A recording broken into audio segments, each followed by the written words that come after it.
एक बार हम लोग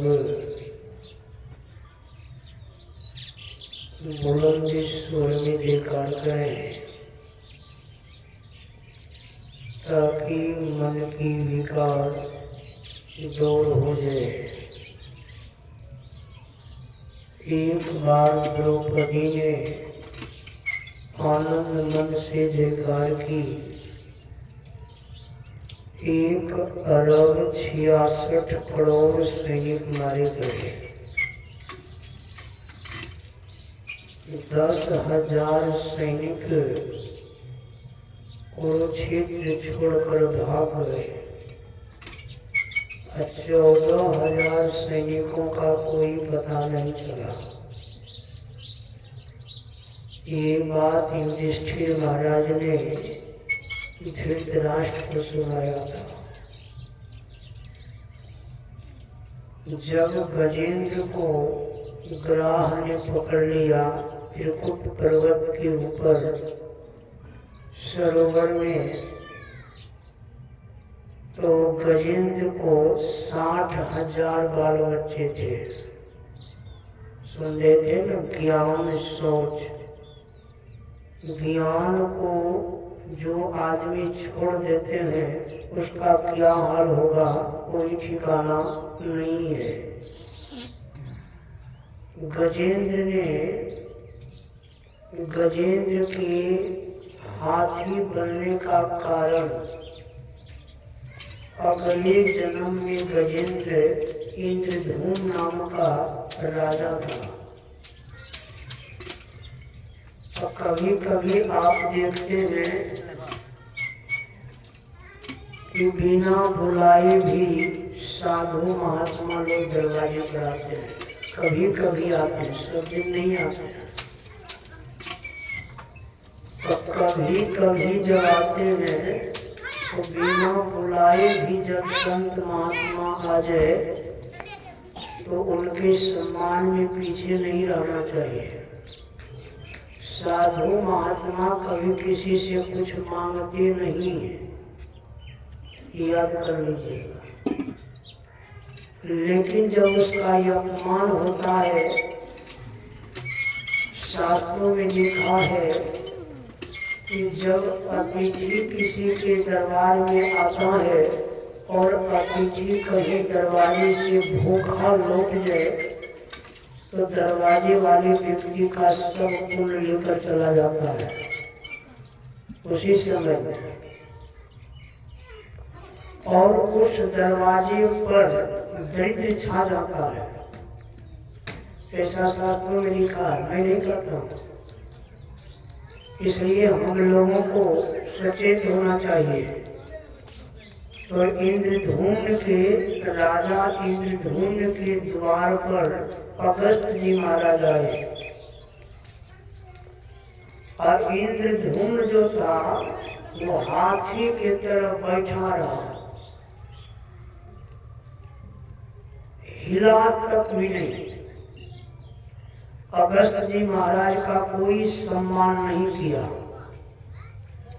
कभी कभी संत महात्मा लोग क्रोध को बुलाते हैं, क्रोध को बुलाते हैं। जब देखा कि ये हाथी के तरफ बैठा हिलता डुलता नहीं है, अगस्त जी महाराज को जब क्रोध आया तो उन्होंने कहा जाओ तुम हाथी हो जाओ। तब इंद्रधूम्न को होश आया, चरणों पर गिर गए, महाराज क्षमा कीजिए। तो संत महात्मा बड़े दयालु भी होते हैं। उन्होंने कहा कि भगवान कृष्ण जब धरती धरातल पर आएंगे तब तुम्हारा उद्धार होगा। वही गजेंद्र जब अपने 60,000 बाल बच्चे के साथ त्रिकुट पर्वत के सरोवर में जाकर जल क्रीड़ा करने लगे, अहंकार में लग गए, वहीं पर उनको ग्राह ने पकड़ लिया। तब ग्राह को जो पकड़ लिया तो भिक्षातानी होने लगा। ग्राह और गजेंद्र में भिक्षातानी। क्या कीजिए, ग्राह और गजेंद्र में जब भिक्षा तानी होने लगा तो 27 दिनों तक भिक्षा तानी चला। हाथी खींच करके जमीन पर ले जाना चाहते थे कि हम जमीन पर चले जाएंगे तो ये ग्राह मेरा कुछ नहीं बिगाड़ सकेगा। अब ग्राह क्या करते थे, खींच करके उसको अथाह पानी में ले जाते थे, भिक्षा तानी चला। तो 60,000 बाल बच्चे भी गजेंद्र का सहायता किए, लेकिन जल से बाहर नहीं निकाल सका।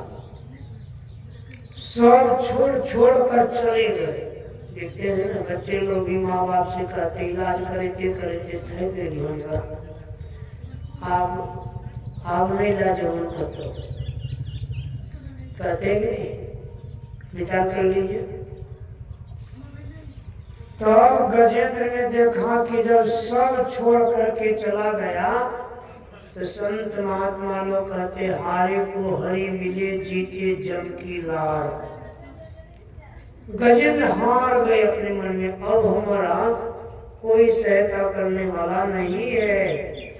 तब गजेंद्र ने एक कमल का पुष्प तोड़कर एक बार भगवान कृष्ण का पुकार किया। एक बार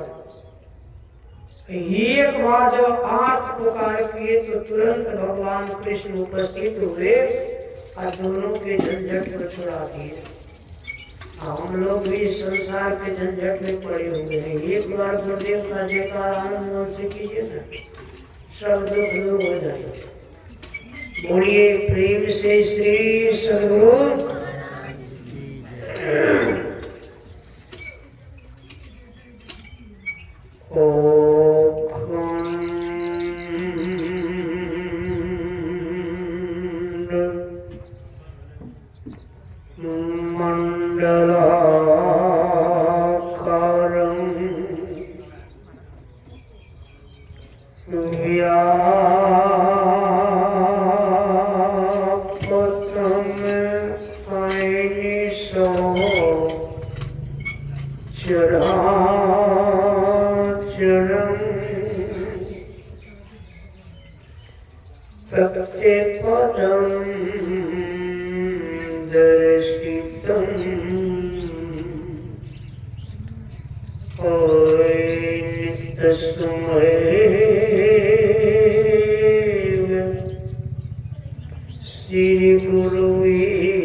सर्वोच्च सिंहासन पर विराजमान 20वीं सदी के महान संत सद्गुरु महर्षि मेरी जी महाराज के पावन युगल चरणों में कोटि कोटि सहर्नमन। मंच पर विराजमान हमारे पूज्य स्वामी प्रदीप बाबा, हमारे देवानंद बाबा, मंचस्थ बाबागण सत्संगत पर उपस्थित सदात्म माओ सज्जनों, माताओं एवं भक्तिमती बहनों, भोले भाले बच्चों एवं नौजवान साथियों, तमाम श्रद्धालु भक्तों के आत्मस्वरूप परमात्मा को मेरा बार बार नमन। आप लोगों को विदित हो चुका है कि ये सत्संग का आयोजन हमारे माननीय श्रद्धे पंकज बाबू, विजय बाबू, ये सब भाई मिल करके अपने पिताजी की यादगारी में इस सत्संग का आयोजन करवाए, जिसमें अभी हम लोग जवाल दर्शनोपनिषद से पाठ सुने थे। ज्ञान शौचम परित्यज्य बाह्यो यो रमते नरः सौ मूढ़ कांचनम अत्वा लोष्टम विहाति स्रुवत्।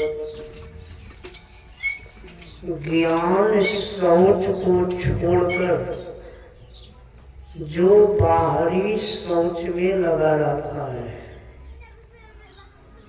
जो व्यक्ति ज्ञान को छोड़कर, ज्ञान का मतलब है जानना। पहले लोग कहते थे पानी पीजिए छान के और गुरु कीजिए जान के। नहीं भाई, पानी पीजिए जान के। अगर गड्ढे का पानी को आप कपड़े से छान दीजिएगा तो पी लीजिएगा कि नहीं? पिएंगे? गड्ढे के पानी को कपड़े से छान दीजिए, नहीं पीजिएगा। पानी को जानिए, ये कैसा पानी है। गोस्वामी जी रामचरितमानस में कहते हैं, जाने बिन नहीं हो ही प्रतीति, बिनु प्रतीति हो नहीं प्रीति, अप्रीति बिना नहीं भक्ति जिलाई, अजमी खगेश जल की चिकनाई। जब तक आप जानेंगे नहीं, ज्ञान का अर्थ होता है जानना। क्या जानेंगे? पेट भरने के तो सब कोई जानते हैं। भूख, देखिए भूख दो अक्षरों से बना है, भौहर्षोकार भूख। अब भूख सब किनको नहीं सताता है। माँ के गर्भ में जो बच्चे रहते हैं वहीं से भूख सताना शुरू कर देता है उनको। वहाँ की भूख को, माँ के गर्भ के भूख को माँ तृप्त करती है, लेकिन गर्भ से जब बच्चे बाहर हो जाते हैं तो उनको देखिए किस तरह की भूख, कौन कौन चीज का भूख। बच्चे बड़े हो गए, पढ़ने लिखने में लग गए, तो पढ़ने की भूख जब लग जाती है बच्चे को तो वो सोचता है मैं कितना तैयारी करूं कि फर्स्ट डिवीजन 10,000 सरकार से मिलेगा। हर बच्चे, सब बच्चे को भूख लगे ऐसी बात नहीं है। कितना बच्चे तो कहते पढ़ दीजिए ना, कितने बच्चे कह देते पढ़ दीजिए, पढ़ते नहीं है, पढ़ देते हैं। विचार कर लीजिएगा, जब पढ़ने की भूख लगती है, उनको डिग्री प्राप्ति करने की भूख लगती है, नौकरी लेने की भूख लगती है, तो देख लीजिए दिन रात उनको सही नहीं होता है। भूख, भू मतलब होता है पृथ्वी, खो मतलब होता है आकाश। इस पृथ्वी और आकाश के बीच में जितने भी जीव हैं सब भूख से व्याकुल है। क्या कीजिए, जितने जीव सब भूखा है। अब हम लोग को किस चीज का भूख होना चाहिए, उस पर विचार करें। ज्ञान मतलब जानिए। क्या जानिए? थोड़ा सा मैं महाभारत का प्रश्न सुनाता हूँ। जानिए तो किसको जानिए? जब द्वापर का अंत हो गया, कलयुग का पदार्पण हुआ, तो कलयुग महाराज अपने राज की प्राप्ति करने के लिए अपना शासन लगाना शुरुआत किया। कलयुग महाराज पहुंच गए हस्तिनापुर युधिष्ठिर महाराज के दरबार में। किस रूप में पहुंचते हैं? तो घोड़े का व्यापारी बनकर के पहुंचते हैं। 4-5 घोड़े रख लिए साथ में, बहुत सुंदर घोड़ा। अब घोड़ा लेकर के हस्तिनापुर पहुंच गए। युधिष्ठिर महाराज उस समय में कहीं चले गए थे हस्तिनापुर छोड़ करके। जब पता चला भीम, अर्जुन, नकुल, सहदेव को सैनिक लोगों ने आकर के कहा, महाराज एक व्यापारी आया है जिनके पास 5-6 घोड़े हैं, घोड़ा बहुत सुंदर है, उस घोड़े को खरीद लीजिए। देखिए, कोई भी काम करने से पहले उनकी जानकारी प्राप्त हम लोगों को करना चाहिए कि इसमें बात क्या है। चारों भाई पहुंच गए, घोड़ा सुंदर है तो खरीद लो। तो जब घोड़ा बेचने वाले से पूछा, महाराज घोड़े की क्या कीमत है? तो कलयुग महाराज ने कहा कि घोड़े का कीमत तुम लोग नहीं दे सकोगे, धन का अहंकार था, कितना पैसा लीजिएगा घोड़े का? कलयुग महाराज ने कहा, तुमसे कम पैसा मेरे पास नहीं है, तुम मेरे घोड़े को पैसा से नहीं खरीद सकते। हाँ, एक बात है, मेरे प्रश्नों का उत्तर दे दो तो घोड़ा तुम लोगों को दे दूंगा। तो कहा, मेरे प्रश्नों का उत्तर दोगे तो घोड़ा दे दूंगा, लेकिन पहले कौन लोगे घोड़ा? मेरा प्रश्न का उत्तर पहले कौन लोगे? तो युधिष्ठिर से तो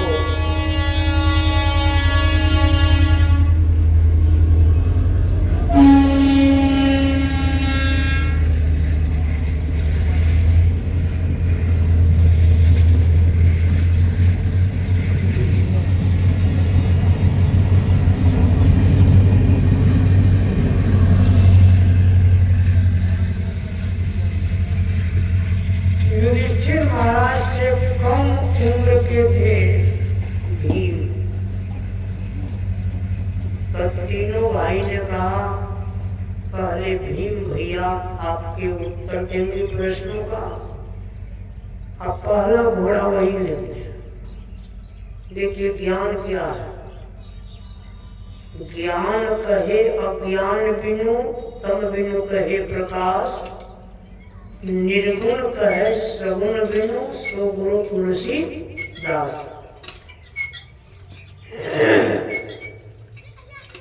इतना ही नहीं, भगवान कृष्ण ने गीता में अर्जुन को बताया, आहार निद्रा भय मैथुन चो समान मेतत पशु भी नारायण, ज्ञानम नारायण अधिकम विशेषो, ज्ञाने हीना पशु भी समान।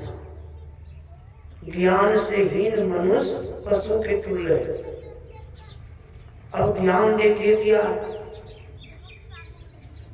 ज्ञान क्या है? विचार कर लीजिए। ज्ञान को भी 4 भागों में बांटा गया है, श्रवण ज्ञान, मनन ज्ञान, निधिध्यासन ज्ञान और अनुभव ज्ञान। याद कीजिए, कहते हैं श्रवण, जिन बातों को आप सुनते हैं पहले गौर से सुनिए, श्रवण ज्ञान, और उस बात पर जब आप मथन कीजिएगा, चिंतन कीजिएगा, तो वही मनन ज्ञान बन जाता है। मनन कीजिए, उस बात को कहाँ कर सकते हैं? कलयुग महाराज से पूछा, क्या प्रश्न है महाराज? कलयुग महाराज ने कहा कि आज मैं रास्ते में आ रहा था, एक बड़ा आश्चर्य को मैंने देखा। काफी आश्चर्य देखे? कहा, ये कुआं था और उस कुआं में एक पैसा लटक रहा था, और उस पैसा में 1000 मन का गोला लटक रहा था। देखिए कैसा प्रश्न है। कुआं में 1 पैसा और उसमें 1000 मन का गोला। मैं समझ नहीं सका कि ये कुआं क्या है, ये एक पैसा क्या है और ये 1000 मन का गोला क्या है, यही मुझे बता दो और ये घोड़ा ले जाओ, और नहीं बताओगे तो मैं तुमको कैदी बना लूंगा, कारागार में बंद कर दूंगा। भीम तो लड़ने झगड़ने का काम करने वाला था ना, बल प्राप्त करने वाले व्यक्ति को कभी भी संसार के विषय के मार्ग में मत भटकाइए, नहीं तो उसका बल बढ़ जाता है।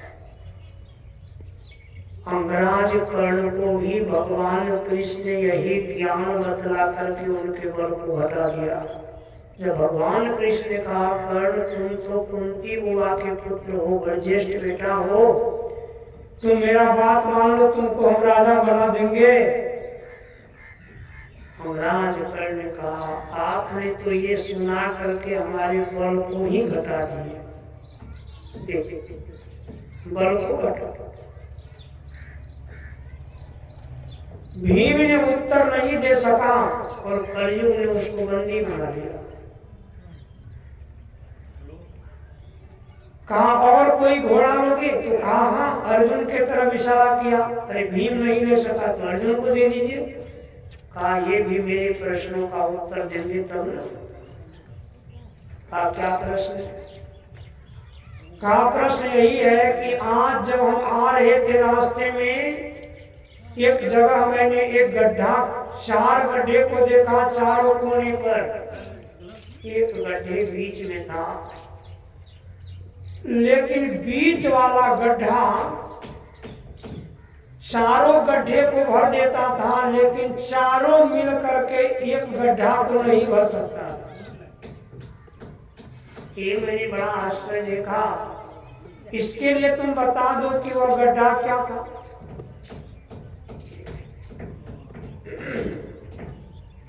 जैसे सुना तो भीम के भी माथा चकरा गए, वो भी चुप्पी साध दिए, उनको भी कलयुग महाराज ने पकड़ लिया।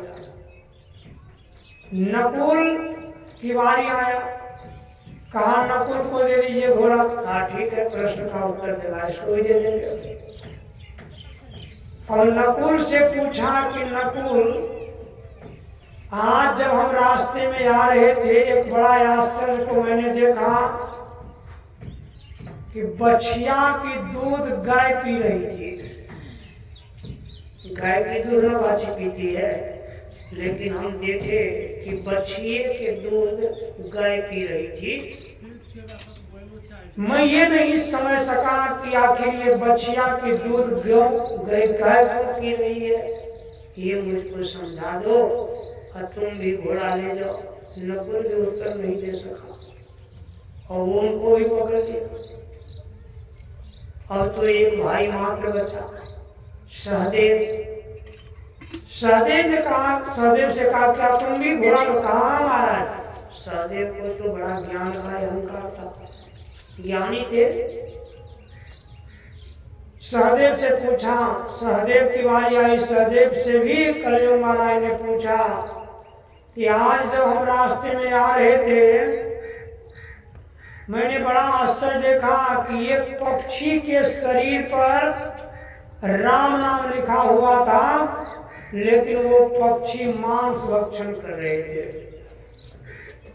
शरीर पर लिखा हुआ था राम नाम, लेकिन वो मांस भक्षण कर रहे थे। मैं ये समझ नहीं सका, इसलिए मुझे समझा दो कि आखिर वो पक्षी क्यों, जिसके पंख पर राम नाम लिखा हुआ हो, वो पक्षी क्यों मांस भक्षण कर रहा है? जैसे सुना धर्मराज युधिष्ठिर के भाई सब, तो सहदेव भी चुप हो गए, उनको भी कारागार में डाल दिया। और चारों भाई को लेकर के चलने ही वाला था।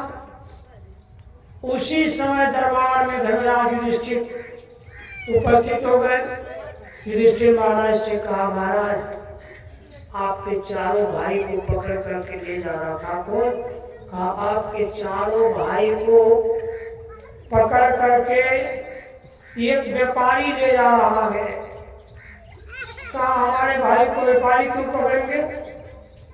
कहा ऐसी बात है, घोड़ा बेचने के लाया, ये सब लेने के लिए घोड़ा गए। उन्होंने कहा कीमत से नहीं ले सकोगे, लेकिन मेरे प्रश्नों का उत्तर दे दो तब घोड़ा ले जाना।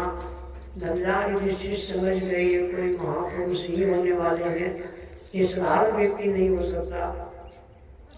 धनराज युधिष्ठिर ने कहा चलो मैं चलता हूँ। युधिष्ठिर महाराज आए, हाथ जोड़ लिए, महाराज हमारे भाई लोगों को छोड़ दीजिए। कलयुग महाराज ने कहा तुम्हारे भाई लोगों को छोड़ दूंगा, लेकिन मेरे प्रश्नों का उत्तर देंगे तब। कहा मैं आपके प्रश्नों का उत्तर देने के लाया हूँ। कहा ठीक है तुम्हें उत्तर दे दो। युधिष्ठिर महाराज से कलयुग ने पूछा कि आज जब हम आ रहे थे मैंने बड़ा आश्चर्य को देखा। आप क्या देखे? कहा एक कुआं था, कुआं में एक पैसा लटक रहा था और उसमें 1000 मन गोले का गोला लटक रहा था। वो कुआं क्या है, एक पैसा क्या है और 1000 मन का गोला क्या है, मैं ये समझ नहीं सका। यही बात मुझे समझा दो। धनराज युधिष्ठिर कहते हैं महाराज कलयुग आने वाला है। देखिए कलयुग आने वाला है। उस कलयुग में ये संसार रूपी कुआं में मनुष्य, विचार कर लीजिए, ये संसार रूपी कुआं में मनुष्य जो है वो एक पैसा दान करेंगे और 1000 मन का अहंकार रखेंगे। याद कर लीजिए, दान देंगे 1 रुपया, 100 रुपया जो दान कर देते हैं 1000 जगह हल्ला करते हैं 100 रुपया दे दिए। याद कीजिए, कहते हैं 100 रुपया दान करेंगे 1000 मन का गोला रखेंगे। वही 1 रुपया कुआं में लटक रहा है और उसमें 1000 मन का गोला है। जैसे सुना कलयुग महाराज ने कहा हाँ युधिष्ठिर कलयुग में ऐसा ही होगा, कलयुग में ऐसा ही होगा। काले जब एक घोड़ा दे दिया उनको। कहा अर्जुन को भी छोड़ दीजिए। कहा अर्जुन मेरे प्रश्नों का उत्तर देंगे तब ना। कहा क्या प्रश्न है? अब देखिए ज्ञानी कैसे ज्ञान से बांटते हैं। युधिष्ठिर महाराज ने कहा क्या प्रश्न है महाराज? का प्रश्न यही है कि आज हम रास्ते में आ रहे थे, मैंने एक जगह 5 गड्ढे को देखा, 4 गड्ढे चारों कोने पर, एक गड्ढा बीच में था। वो बीच वाला गड्ढा चारों गड्ढे को भर देता था, लेकिन 4 गड्ढा मिलकर के एक बीच वाले गड्ढे को नहीं भर सकता। ये 4 गड्ढा क्या है और ये बीच वाला गड्ढा क्या है? युधिष्ठिर महाराज कहते हैं महाराज कलयुग में ऐसा ही होगा।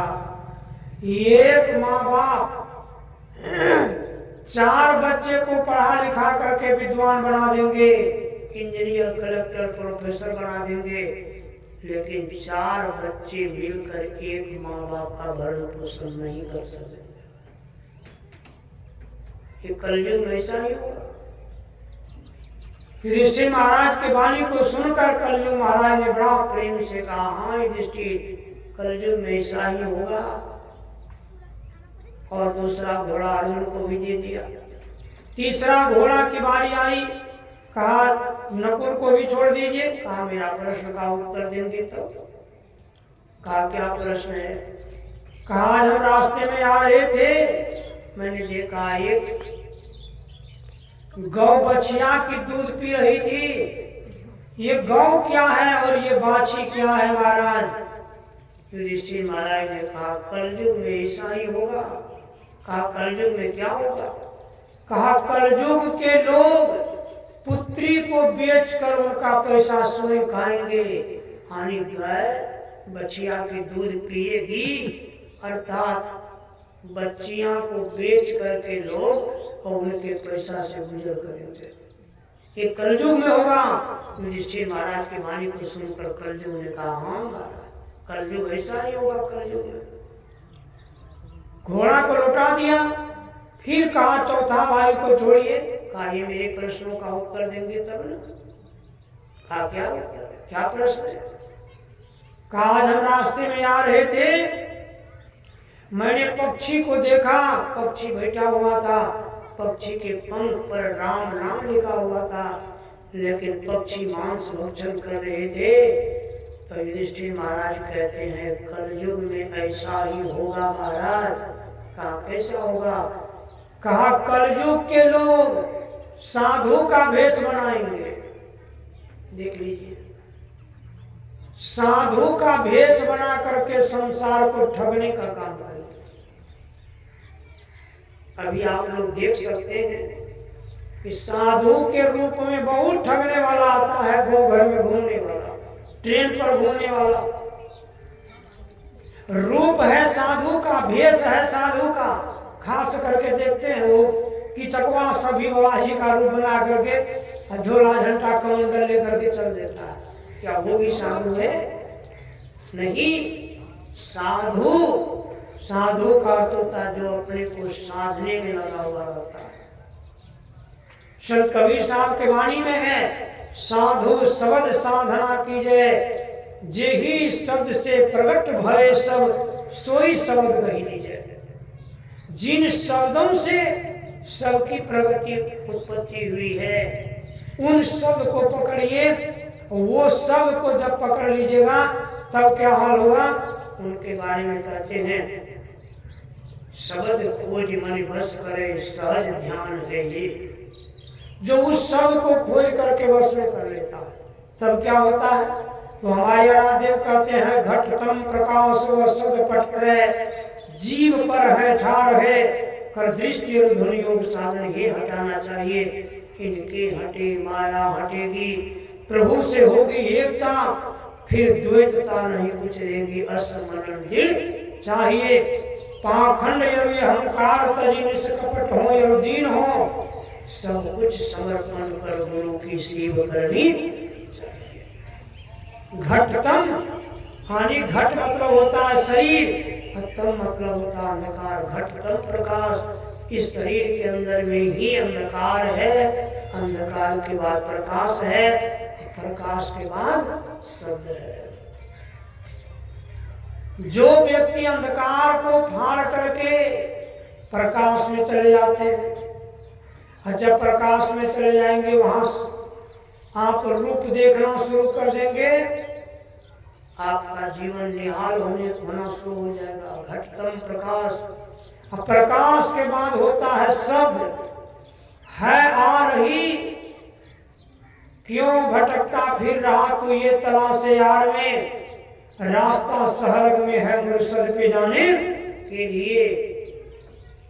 बुला रहे हैं आपको वो शब्द, लेकिन जब तक पर्दा नहीं फटेंगे आप शब्द को नहीं सुन सकते।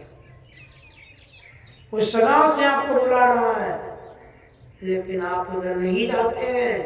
जिस दिन आप उधर चले जाएंगे, शब्द को सुनने लगेंगे, तो शब्द को सुनने के मतलब क्या होता है? हम लोग सुनते हैं बिंदु ध्यान विधि, नाद ध्यान विधि, सरल सरल जग में प्रचारी। कहते हैं बिंदु ध्यान। जब आप बिंदु ध्यान को प्राप्त करेंगे, दूर दर्शन की प्राप्ति होगी, आप दूर देखना शुरू कर देंगे। घर बैठे संसार देखो, अब पैसा न कौड़ी उधार देखो। क्या कीजिए? घर बैठे संसार देखिए। कहेंगे बाबा ये सब बात कहने मात्र के लिए नहीं। सहरसा में एक युवक, अभी वो दिल्ली में कपड़े का दुकान करता है, गुरु महाराज से दीक्षा लेकर इतना मुस्तैदी के साथ ध्यान भजन किए, उनको शक्ति की प्राप्ति हुई। उस समय चीन से भारत सरकार को युद्ध होने लगा। युवक लोग उनसे पूछते थे आज कितना सैनिक मरा है, तो वो सहरसा वाले क्या करते थे, कोयला हाथ पर घस करके बता देते थे जितना सैनिक मरा। और जितना वो कहते थे ठीक न्यूज में उतना ही सुनाता। कितना सैनिक मर गया। विद्यार्थी लोग पूछते थे अच्छा तुम बताओ कि हम कौन डिवीजन पास करेंगे, फर्स्ट डिवीजन की सेकंड डिवीजन, वो बता देते थे। आज क्या होने वाला है दिल्ली में यही बता देते थे। उनका ख्याति चारों तरफ होने लगा। उनको गुरु महाराज के पास कुप्पा घाट आश्रम लाए। गुरु महाराज से मुलाकात हो। गुरु महाराज ने कहा कि ये काम गलत है, ऐसा मत करो। उनको समझा दिया, चले गए। फिर उधर गए, फिर लोग आ गए, उनको पूछने लगे, फिर बताना शुरू कर दिया। एक बार दो बार बताया, फिर गुरु महाराज को बताया, फिर गुरु महाराज आए। कहा एक बार मैंने तुमको मना किया ना, नहीं माना। उनके बाद गुरु महाराज क्या किए, अपना शक्ति उनके अंदर से वापस कर दिया। वापस करने के बाद वो सज्जन घर चले गए, कुछ दिन रहे घर में। और घर जाने के बाद उन्होंने कहा अब इस जन्म में हमको कुछ भी होने वाला नहीं है, अब अगले जन्म में कुछ होने वाला होगा तो होगा। और वो घर से चलकर चले गए दिल्ली। दिल्ली में जाकर कपड़े का दुकान खोलकर कभी कपड़े बेचने का काम किया।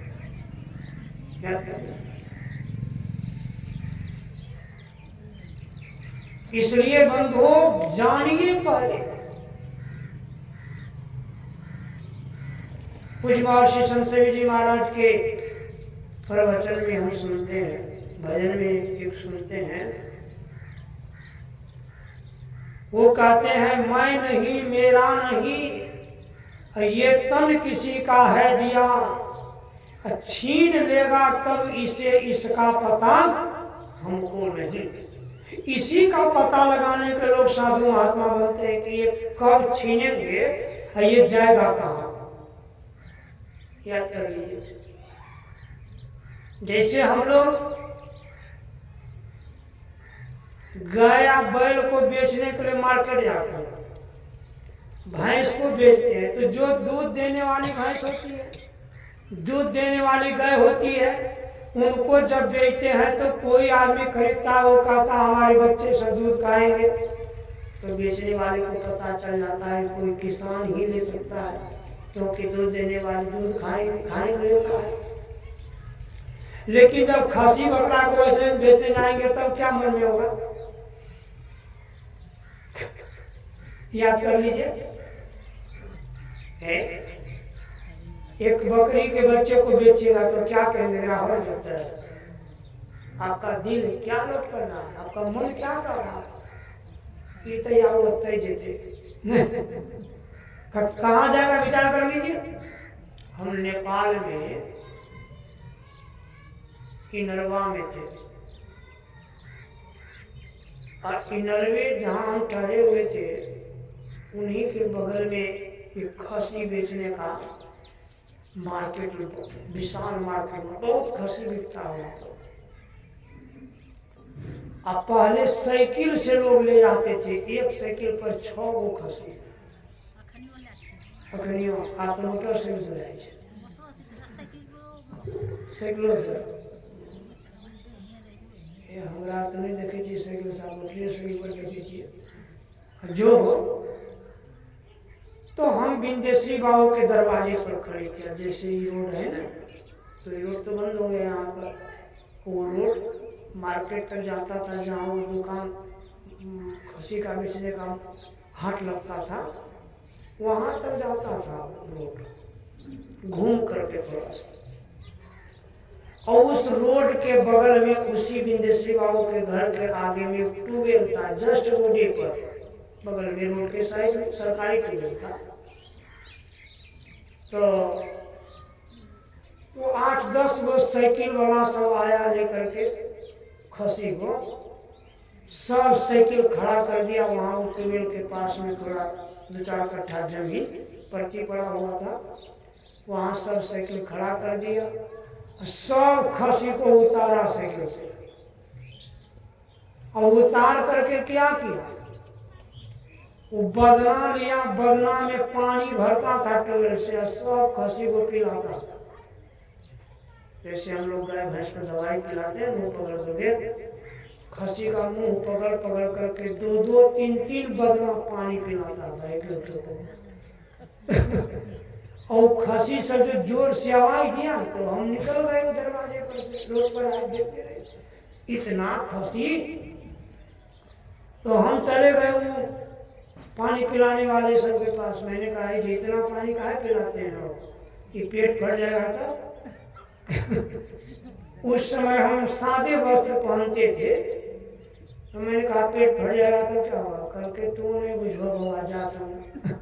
मैंने कहा हम तो नहीं बुझेंगे कि इतना पानी काहे पिलाते हैं। तो वो कहता है कि ये खसी जो है ना, यहाँ से वो हाथ देखते हैं, हाथ जो लगता है वहाँ पर ये खसी वजन के हिसाब से बिकेगा, इस सब कांटा पर चढ़ जाएगा। या कांटा पर चढ़ेगा और वजन के हिसाब से पैसा मिलेगा हम लोगों को। तो ये खसी को जो 3-3 बदना 2 बदना पानी पिलाए हैं, तो ये 2 किलो 2.5 किलो तो वजन बढ़ गया इसका। याद कीजिए, 2-2.5 केजी अगर वजन बढ़ गया, 1000 रुपया केजी मोरू से हम लोग को पैसा मिलता है, और 3000 रुपया अगर हो गया, 3 किलो पानी पिला दिए, 3 किलो वजन बढ़ा, तो ये 3000 रुपया हमारा हुआ ना। विचार सोच क्या है कि यहाँ पानी पिलाएंगे वहां तो ही जाएगा ही दुनिया से। विचार कर लीजिए। तो हम लोग तो हम लोग का सोच होना चाहिए। इसलिए कहते हैं जानिए, जान कर नहीं कीजिएगा। तो अही जानने के लिए नचिकेता ने यमराज से पूछा था। यमराज से पूछा कि मुझे आत्म तत्व के ज्ञान के बारे में बताइए। यमराज ने कहा इतना छोटा बच्चा आत्म तत्व के ज्ञाता नहीं हो सकते। उनको प्रलोभन देना शुरू किया। नचिकेता को यमराज ने प्रलोभन दिया, कहा तुम संसार की सब सुख मांग लो, तुम जो मांगो वही दे दूंगा। नचिकेता ने कहा संसार का सब सुख एक दिन छूटेगा महाराज की नहीं।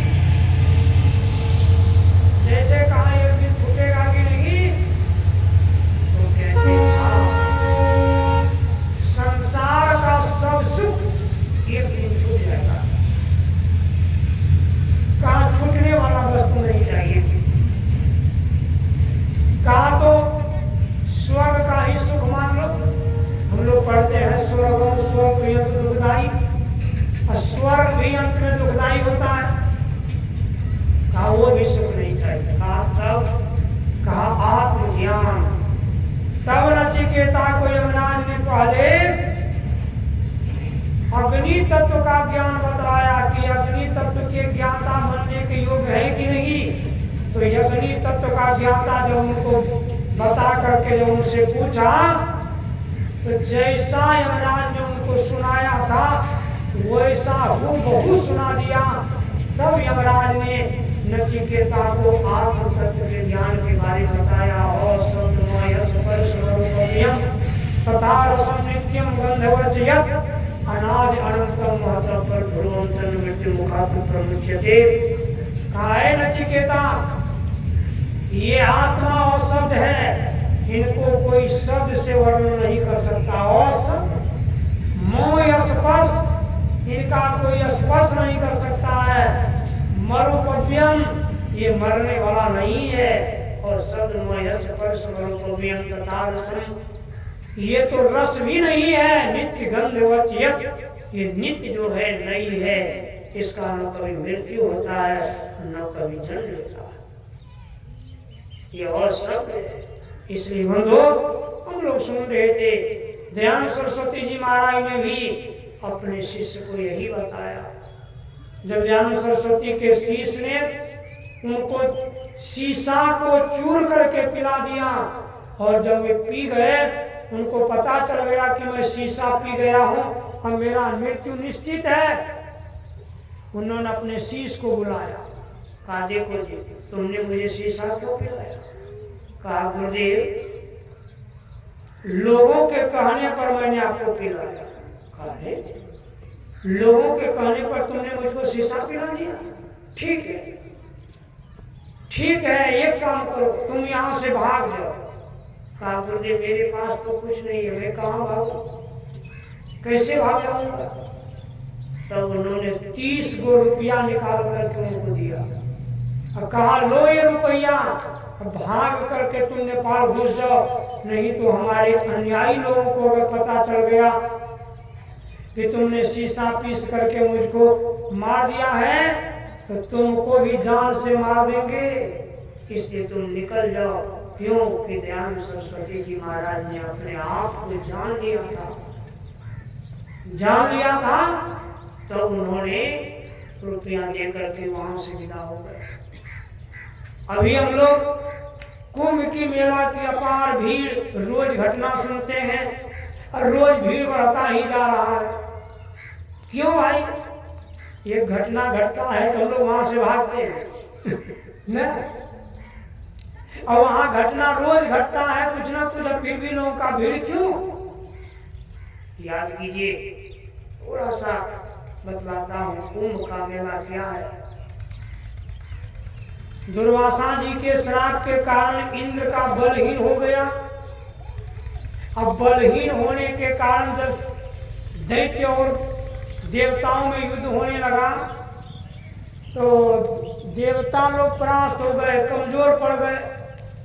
तब भगवान के कहने पर देवता लोगों ने दैत्य से मित्रता जोड़ लिया। कहा पहले मित्रता लो, हम मित्रता लगा करके कहो कि हम लोग समुद्र मंथन करेंगे, उसमें आधा हिस्सा आपको भी दिया जाएगा। राक्षस लोगों से कहा, राक्षस लोगों ने बात को मान लिया। कहा ठीक है, चलिए हम लोग समुद्र मंथन करते हैं। तो मंथन कैसे किया जाए? तो मथानी, मंदराचल पर्वत को मथानी बन गया। कहा इतना बड़ा विशाल पहाड़ को जो मथानी बनाएंगे तो इसको पकड़ेंगे कैसे? तो कहा पकड़ने के लिए बासुकी नाग का रस्सी बना दो। बासुकी नाग को जब कहने के लिए गया कि आप रस्सी बन जाइए, हम लोग समुद्र मंथन करेंगे, बासुकी नाग इनकार किया, नहीं, हमको बड़ा कष्ट होगा, हम रस्सी नहीं बनेंगे। तो देवता लोगों ने कहा महाराज आप चिंता क्यों करते हैं, उसमें जो अमृत निकलेगा ना, उस अमृत में आपको भी हिस्सा देंगे हम लोग। तो बासुकी नाग भी लोग के बस पड़ गए, चलो हमको भी हिस्सा होगा। तो बासुकी नाग रस्सी बन गए। एक तरफ देवता और एक तरफ दानव, दोनों समुद्र का मंथन करने लगे।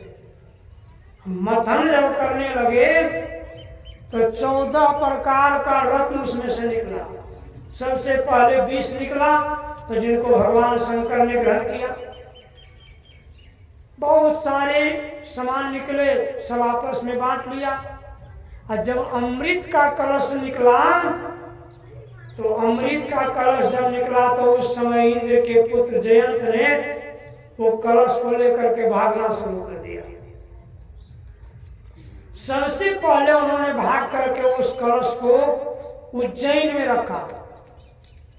उज्जैन में क्षिप्रा नदी पड़ता है, क्षिप्रा नदी के तट पर रखा उस कलश को, जहाँ की पहला कुंभ वहीं लगता है, क्षिप्रा नदी के तट पर। दूसरा, वहां भी जब राक्षस लोगों ने दौड़ करके पहुंच गया, वहां से भी कलश लेकर के उन्होंने भागा।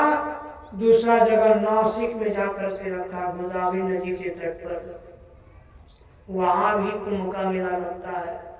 वहां भी राक्षस पहुंच गए, वहां से लेकर के भागा, हरिद्वार में रखा, गंगा जी के किनारे, हरिद्वार में भी कुंभ का मेला लगता है। वहां से जब लेकर के भागा, वहां भी जब राक्षस पहुंच गए हरिद्वार, वहां से भी जब उन्होंने भागा, तब ला करके इलाहाबाद में रखा। सबसे अधिक पवित्र इलाहाबाद को माना जाता है। यहाँ 3 तरह की नदियों का संगम है। संत महात्मा लोग तो कहते हैं 2 ही नदियां दिखाई देता है, लेकिन पंडित लोग कहेंगे नहीं नहीं, 3 नदी है। सरस्वती जो है वो गुप्त है। विचार कर लीजिए। तो उस नदी में जो स्नान करते हैं, हमारे राजदेव कहते हैं गंग जमुन सरस्वती संगम पर संध्या करने, तो भाई वो गंगा और यमुना नहीं, ये आपके अंदर में गंगा और यमुना नदी है और उसी के बीच में सरस्वती है। जो उस सरस्वती में स्नान करते हैं उसका जीवन कल्याण में हो जाता है, सुखमय हो जाता है। लेकिन उसमें नहाने के लिए करना क्या पड़ेगा? उसमें नहाने के लिए नित्य प्रति सत्संग करने प्यारा, फिर आकाश सरे सारा दिन सत्संग कीजिएगा, तब आपका ये कल्याण होगा और आपका जीवन कल्याण में और सुखमय होगा। जब तक सत्संग नहीं कीजिएगा, इन बातों की जानकारी नहीं होगी और हम लोग संसार में ढूंढते रहेंगे। नदी किनारे घर किया, कर्जा कड़ी कड़ी खाए और करेगा जब मांगन आगे भुसक नदी में जाए। जो नदी में भुसकने की कला सीख लेते हैं, संसार में उसी का जीवन धन्य है। और क्या है? कहते हैं काल खड़ा सिर कंध पर यजहुन चेते यंद, दादू जीव जाने नहीं कठिन काल की बंद। काल रूपी चक्की चले सदा दिवस रात, अगुन सगुन दुई पाटला ताने जी पिसार। आसे पासे जो रहे निपट पिसावे सोए, कील से लगा रहे ताको की धन हो। जो सत्संग रूपी कील से लग जाता है उसका कोई कुछ नहीं बिगाड़ सकता है। इसलिए हम लोगों को सत्संग नित्य और ध्यान नित्य प्रत्येक दिन करना चाहिए और सत्संग के उपरांत हम लोगों को भगवत भजन भी करना चाहिए। तभी हम लोग का लोग को परलोक दोनों बनेगा। जब तक नहीं कीजिएगा तब तक बनने वाला नहीं है। समय 10 से ऊपर हो गया है। अब मैं आगे नहीं बढ़ना चाहता हूँ। यहाँ जितने लोग हैं सब शरीर कुल वाले हैं, बड़े लोगों से मैं आशीर्वाद चाहता हूँ। छोटे लोगों के लिए मैं गुरुदेव से प्रार्थना करता हूँ सदैव सुखी रहे। साथ साथ हमारे माननीय श्रद्धेय विजय बाबू, पंकज बाबू और एक भाई क्या है पुनियानंद, देखिए पंकज ना विजय सब पंकज है कोनो बात नहीं बाकी के पुनियानंद, पुण्य को भी आनंद करने वाला है, याद कीजिए। अब फिर कहते हैं विजय। विजय किसको कहते हैं? विजय कहते हैं भगवान विष्णु को, जिसका कभी हार नहीं हुआ होता है, न होने वाला है। याद कर लीजिए, एक नाम उसका है विजय। कहते हैं जब नारद जी विष्णुमुनि के हस्तरेखा को देखा था, तब नारद जी ने उसके हस्तरेखा में क्या देखा? जो यही बड़ई अमर सोई हुई, समर भूमि जीते नहीं कोई। विचार कर लीजिए, क्या कहते हैं? यह कन्या जिसके गले में जयमाला डालेगी वो अमर हो जाएंगे। समर भूमि यानी कुरुक्षेत्र में उनको कोई जीत नहीं सकता है। समर भूमि जीते नहीं कोई, से वही सकल चराचर ताही, बरई श्रीनिधि कन्या जाही। उनकी सेवा चर अचर के सारे जीव जंतु करेंगे। विचार कर लीजिए। ऐसे विजय बाबू। अब फिर कहते हैं पंकज। पंकज कहते हैं कमल को, ना? पंकज कहाँ होता है जानते हैं? कीचड़ में। कमल के फूल पर ब्रह्मा जी रहते हैं और वो कमल यहाँ न कीचड़ से उत्पन्न हुआ है, लेकिन भगवान विष्णु के नाभि से कमल निकला हुआ है। इन बातों का पुष्टिकरण रावण के द्वारा होता है। जब रावण कहते थे मंदोदरी को कि मंदोदरी मेरी बाहों की पूजा कर, तो रावण से मंदोदरी कहती, अवश्य मैं आपकी बाह की पूजा करूंगी, लेकिन आपके बगीचे में जो कमल का फूल खिला हुआ है उनको तोड़ करके मार दीजिए। रावण मुस्कुरा दिए, जिनको तोड़ने के लिए हमारे दूत जाएंगे उनको मुझे तोड़ने के लिए कहती है। कितने दूतों को भेजा तोड़ना तो दूर, भिला तक नहीं सका उनको, लौट गए। इंद्र को हराने वाला मेघनाथ को भेजा, वो भी नहीं ला सके। तब स्वयं रावण पहुंच गए। रावण भी जब नहीं तोड़ सका तो कहा जड़ से उखाड़ लाता हूं। जड़ से उखाड़ने गए तो देखा कि तो भगवान विष्णु के नाभि से निकला हुआ है, इनको कौन उखाड़ सकता। तब रावण ने वहां भगवान विष्णु का पूजा करके उनसे वरदान प्राप्त किया कि आपके हाथ से मेरा उद्धार हो, मेरा वंशों का उद्धार हो। तो भगवान विष्णु ने कहा अभी नहीं, त्रेता युग में जब मैं धरती धरातल पर आऊंगा तब तुम्हारे संपूर्ण वंशों का उद्धार करूंगा। तो भगवान राम के रूप में जब आए तब रावण के वंशों का उद्धार किए। रावण को पहले इस बात को जानते थे, विचार कर लीजिए उनको। इसलिए पंकज जो कमल फूल कहलाते हैं उनको तो अब विशेष क्या कहा जाए, रघु बाबू ना याद कीजिए। रघु बाबू तो गाड़ी के इंजन थी, डब्बा तो पीछे पीछे रहता, इंजन आगे में है। देखिए यहाँ तक लाने का सबसे बड़ा हाथ रघु बाबू को ही है। वही सबको फोन करते हैं, बुलाइए बाबा सबको। रघु बाबू बुलाते हैं अपनी तरफ से, तो इंजन का काम करते हैं ना। याद कीजिए रघु शब्द का मैं क्या वर्णन कर सकता हूँ। रघु के ही वंश में राम का अवतार हुआ था। और रघु कैसे व्यक्ति थे जिनकी एक पंक्ति रामचरितमानस में हम लोग पढ़ते हैं कि रघुकुल रीति सदा चली आई, प्राण जाई मुँह बचन न जाई। विचार कर लीजिए, रघुकुल आनी कहते रघुकुल का ये नियम है। ये भगवान श्री राम ने कहा था सुग्रीव से कि मैं कहता हूं कि रघुकुल का ये रीति है कि प्राण जा सकता है लेकिन वचन खाली नहीं हो सकता। तो सुग्रीव ने कहा प्रभु पहले मैं आपका ही मदद कर देता हूं, तब आप पीछे मेरा मदद कीजिएगा। भगवान राम ने कहा नहीं, ये मेरा धर्म नहीं है, पहले मैं आपका मदद करता हूं। आनी बाली को मार करके किष्किंधा का राजा बना करके उनको सारे परिवार से मिला करके चतुर्मास बिता दिए। 4 महीना वर्षा विगत सर्व ऋतु आई, देखूं लक्ष्मण परम सुहाई, खुले कांस सकल मही छाई, जन वर्षा के प्रगट बुढ़ाई, उदित अगस्त पंथ जल शोषा। कहते हैं कि वर्षा ऋतु समाप्त हो गया है, अब भी सुग्रीव नहीं आया।